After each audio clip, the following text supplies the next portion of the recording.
Hello, नमस्कार, आदाब, सत श्री अकाल। मैं फिर हाजिर हूँ फिल्मी बज़ लेकर, जहां मिलती है आपको फिल्मी दुनिया की हर बड़ी खबर। चलिए शो की शुरुआत करते हैं। शुरुआत से अंत तक आज शो में राज कुंद्रा ही छाया रहेगा।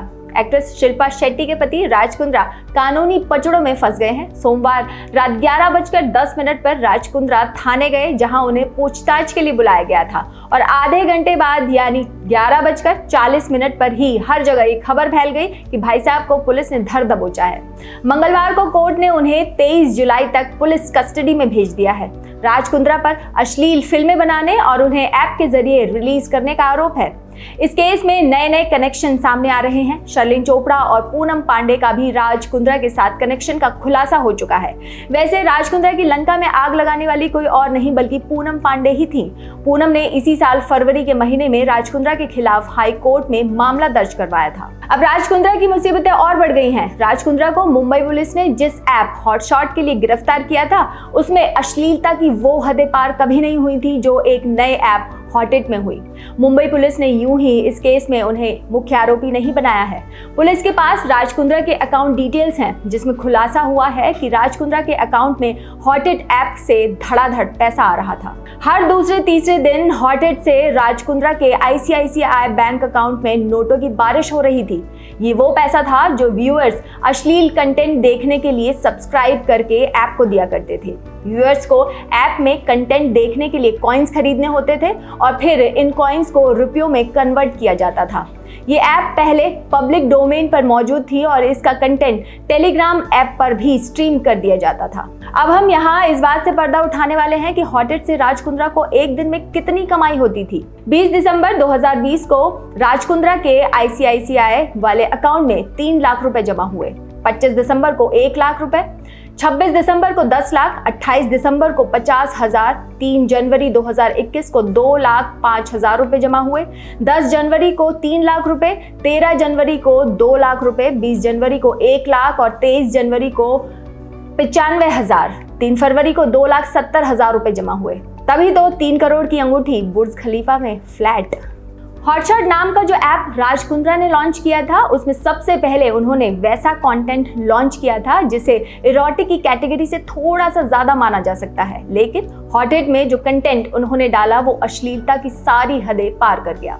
उनके इस ऐप के आने के बाद तो प्ले स्टोर पर कई लोगों ने तगड़ा इन्वेस्टमेंट किया और अब वो भी सभी हदें पार करने में लगे हैं। अगली खबर में आपको बताएंगे कि भारत में बैन होने के बाद भी कैसे और कहां से चलता है पोर्नोग्राफी का कारोबार, किस तरह से ये ऐप पर आती हैं पॉर्न फिल्में। कुंद्रा की गिरफ्तारी के साथ ही इस पूरे केस की कई एंगल से जांच की जा रही है। इस जांच में 2 अहम तथ्यों को क्राइम ब्रांच तलाश रही है। पहला, इंडस्ट्री में पोर्नोग्राफी कंटेंट कैसे प्रोड्यूस किया जा रहा है और दूसरा, किस तरह से हॉटशॉट और हॉटेट ऐप्स के जरिए इसे लोगों तक पहुंचाया जा रहा है। भारत में पोर्नोग्राफी पूरी तरह से गैरकानूनी है, लेकिन इन ऐप्स पर आधारित कंटेंट को रोका जाना मुश्किल है। ऐप बेस्ड कंटेंट की इंडस्ट्री धीरे धीरे देश में बड़ी होती जा रही है। कई ऐसी ऐप्स हैं जिन पर फिल्म्स और ऐसे टीवी शोज को प्रोड्यूस किया जाता है जिसमें सॉफ्ट पॉर्न और न्यूडिटी से जुड़े कई सीन्स होते हैं। इन शोज के दर्शक टियर 1 शहरों के भी होते हैं, लेकिन टियर 2 और टियर 3 शहरों में इनकी लोकप्रियता बढ़ती जा रही है।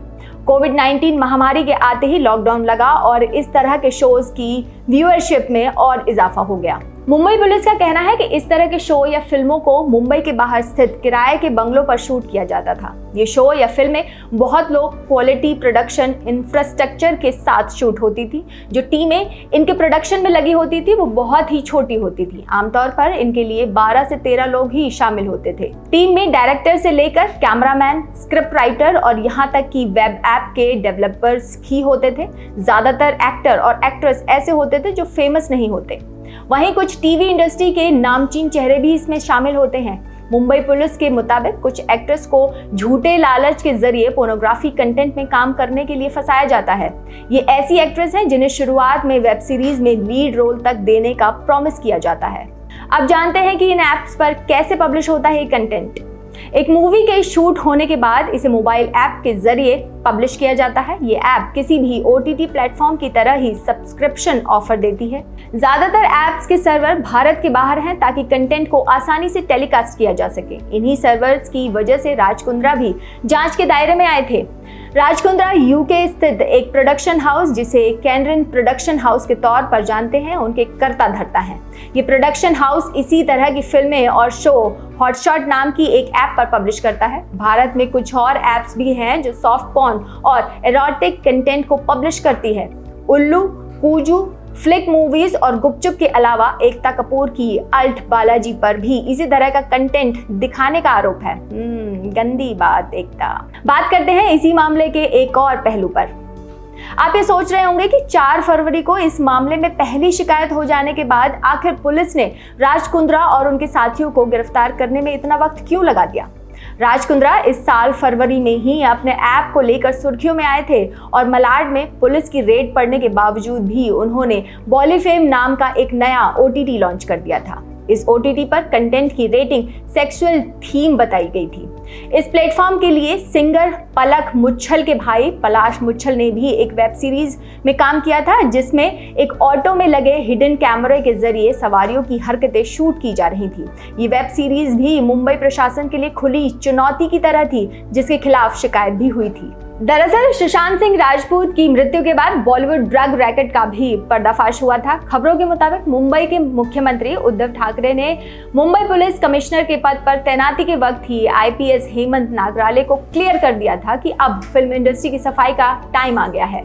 हेमंत नागराले ने ड्यूटी संभालते ही फिल्म इंडस्ट्री में वेब सीरीज, TV सीरीज के अलावा ओशिवारा, गोरेगांव, मलाड, मड आइलैंड और मालवड़ी जैसे इलाकों में होने वाली शूटिंगों के बारे में जानकारी इकट्ठा करना शुरू कर दिया था। मुंबई पुलिस ने उन लोगों को तलाश करना शुरू कर दिया था जो मुंबई आए एक्टर्स को डरा धमकाकर उनका शोषण कर रहे थे। इसमें बड़ी संख्या में छोटे शहरों से आई लड़कियां शामिल हैं।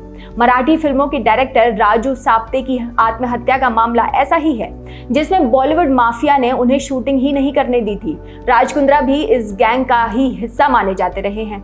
उन पर भी गहना वशिष्ठ, पूनम पांडे, शर्लिन चोपड़ा और सागरिका सोनम नाम की मॉडल एक्ट्रेस ने गंभीर आरोप लगाए हैं।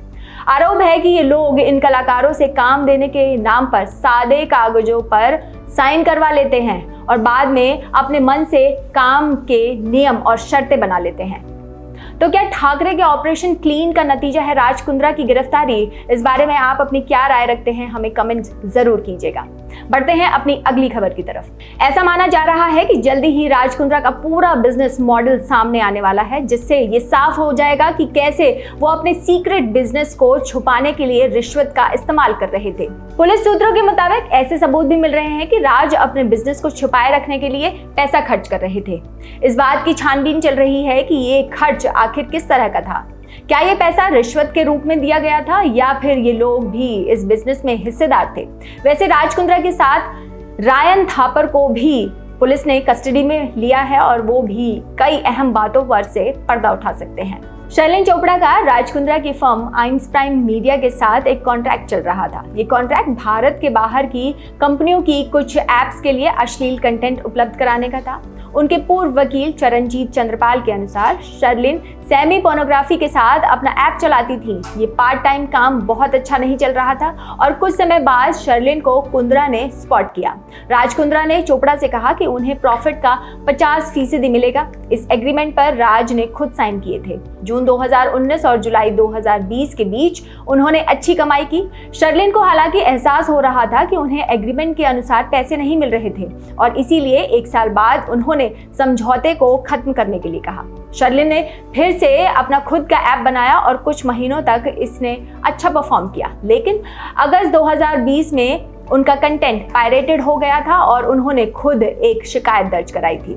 फरवरी 2021 के बाद उन्होंने एक बयान जारी किया था कि कैसे राज कुंद्रा ने उन्हें पूरी तरह से पॉर्न फिल्म इंडस्ट्री में धकेल दिया था। आगे बढ़ते हैं और बताते हैं शर्लिन की तरह ही राज कुंद्रा को लेकर अब एक यूट्यूबर ने भी दावा किया है कि राज कुंद्रा ने उन्हें भी ऐप हॉटशॉट के वीडियो में काम करने का ऑफर दिया था। पुनीत कौर नाम की इस यूट्यूबर ने इंस्टाग्राम पर एक पोस्ट करते हुए कहा कि भगवान करे कि अब राज कुंद्रा जेल में ही सड़े। ये आदमी सच में लोगों को फंसा रहा है। जब मेरे पास पहली बार राज कुंद्रा का DM आया था तो मुझे पहले लगा कि ये एक स्पैम है। बता दें कि पुनीत कौर से पहले भी कई और लोगों ने राज कुंद्रा पर गंभीर आरोप लगाए थे। पूनम पांडे और सागरिका सोना सुमन ने राज कुंद्रा पर आरोप लगाया था। सागरिका सोना ने बताया था कि उनसे एक वीडियो कॉल के जरिए वर्चुअल ऑडिशन देने के लिए कहा गया था। उनके अनुसार वीडियो कॉल में मौजूद एक शख्स ने उनसे न्यूड ऑडिशन देने के लिए कहा, लेकिन उनके द्वारा की गई इस डिमांड के बाद मॉडल सागरिका सोना ने ऑडिशन देने से इनकार कर दिया था। अगली खबर में हम आपको बताने वाले हैं कि फिल्म इंडस्ट्री में कुछ लोग ऐसे भी हैं जो इतने पर भी राज कुंद्रा का सपोर्ट कर रहे हैं। राज कुंद्रा के इस ऐप को लेकर जहां एक के बाद एक कई खुलासे हो रहे हैं, तो वहीं ड्रामा क्वीन राखी सावंत और मीका सिंह उनका समर्थन कर रहे हैं। राखी ने राज का समर्थन करते हुए कहा कि राज एक बिजनेसमैन है, उनको कोई ब्लैकमेल करने की कोशिश कर रहा है। शिल्पा शेट्टी ने कितनी मेहनत की है इंडस्ट्री में, उनका एक बेटा है और एक बेटी भी है, शर्म करो। उनका एक हंसता खेलता परिवार है। समझ नहीं आ रहा कि राखी ने शर्म करो किसे कहा, राज को या शिल्पा को या फिर उन्हें जो उनके बारे में सच छाप रहे हैं। खैर, मीका सिंह भी राखी की ही तरह राज कुंद्रा के सपोर्ट में मैदान में उतरे हैं। मीका ने राज कुंद्रा को अच्छा आदमी करार दिया है और कहा है कि उन्होंने वो ऐप एक बार देखी है और उसमें ऐसा कुछ भी नहीं है जो अश्लील हो। अगली खबर OTT प्लेटफॉर्म रूल्स को लेकर, जिन्हें कोई फॉलो नहीं करता। इस तरह के धंधे में सिर्फ राज कुंद्रा को ही सजा क्यों मिल रही है? OTT प्लेटफॉर्म पर इस तरह की कई पेड एप्स हैं जो बिना किसी गाइडलाइन के चलाई जा रही हैं, जिनमें लोग करोड़ों रुपए कमा रहे हैं। हालांकि कुछ समय पहले सरकार ने सोशल मीडिया और OTT के लिए गाइडलाइंस जारी की थी, तो क्या वाकई में उन गाइडलाइंस को फॉलो किया जा रहा है? चलिए हम आपको उन गाइडलाइंस के बारे में बता देते हैं। 25 फरवरी 2021 को केंद्रीय मंत्री प्रकाश जावड़ेकर और रविशंकर प्रसाद ने प्रेस कॉन्फ्रेंस में इन रेगुलेशंस की अनाउंसमेंट की थी। नई गाइडलाइंस के दायरे में फेसबुक, ट्विटर जैसे सोशल मीडिया प्लेटफॉर्म और नेटफ्लिक्स, अमेजॉन प्राइम, हॉटस्टार जैसे OTT प्लेटफॉर्म्स आएंगे। प्रसाद ने कहा था कि सोशल मीडिया कंपनीज का भारत में कारोबार करने के लिए स्वागत है, व्यापार करें और पैसे कमाएं। उन्होंने कहा था कि सरकार असहमति के अधिकार का सम्मान करती है, लेकिन ये बेहद जरूरी है कि यूजर्स को सोशल मीडिया के दुरुपयोग को लेकर सवाल उठाने के लिए फोरम दिया जाए। प्रसाद ने कहा था कि हमारे पास कई शिकायतें आई हैं कि सोशल मीडिया पर मुफ्त तस्वीरें शेयर की जा रही हैं, आतंकी गतिविधियों के लिए इनका इस्तेमाल हो रहा है। प्रसाद ने कहा कि सोशल मीडिया प्लेटफॉर्म्स के दुरुपयोग का मसला सिविल सोसाइटी से लेकर संसद और सुप्रीम कोर्ट तक पहुंच चुका है। OTT प्लेटफॉर्म के लिए क्या रखी गई थी गाइडलाइंस, जानते हैं। OTT और डिजिटल न्यूज मीडिया को अपने बारे में पूरी जानकारी देनी होगी, रजिस्ट्रेशन जरूरी नहीं है। दोनों को ग्रीवांस रिड्रेसल सिस्टम लागू करना होगा। अगर गलती पाई गई तो खुद से रेगुलेट करना होगा। OTT प्लेटफॉर्म को सेल्फ रेगुलेशन बॉडी बनानी होगी, जिसे सुप्रीम कोर्ट के रिटायर्ड जज या कोई नामी हस्ती हेड करेगी। सेंसर बोर्ड की तरह ही OTT पर भी उम्र के हिसाब से सर्टिफिकेशन की व्यवस्था हो। एथिक्स कोड टीवी सिनेमा जैसा ही रहेगा। डिजिटल मीडिया पोर्टल्स को अफवाह और झूठा कंटेंट फैलाने का कोई अधिकार नहीं है। अंत में आपको ये जानकारी दे देते हैं कि कुंद्रा के वकील ने उनके बचाव में क्या कहा।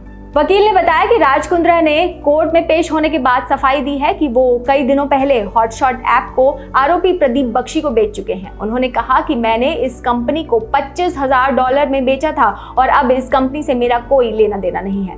हालांकि पुलिस ने कोर्ट में बताया कि राज अपने ऐप हॉटशॉट्स के जरिए अश्लील वीडियो के मामले में लगातार डीलिंग कर रहे थे और व्हाट्सएप चैट के जरिए भी कंपनी के लोगों से जुड़े हुए थे। आज के शो को समाप्त करते हैं, कल फिर हाजिर होंगे इसी शो के साथ जिसका नाम है फिल्मी बज़। तब तक अपना ख्याल रखिए और जाने से पहले हमारे चैनल को सब्सक्राइब करना बिल्कुल मत भूलिएगा।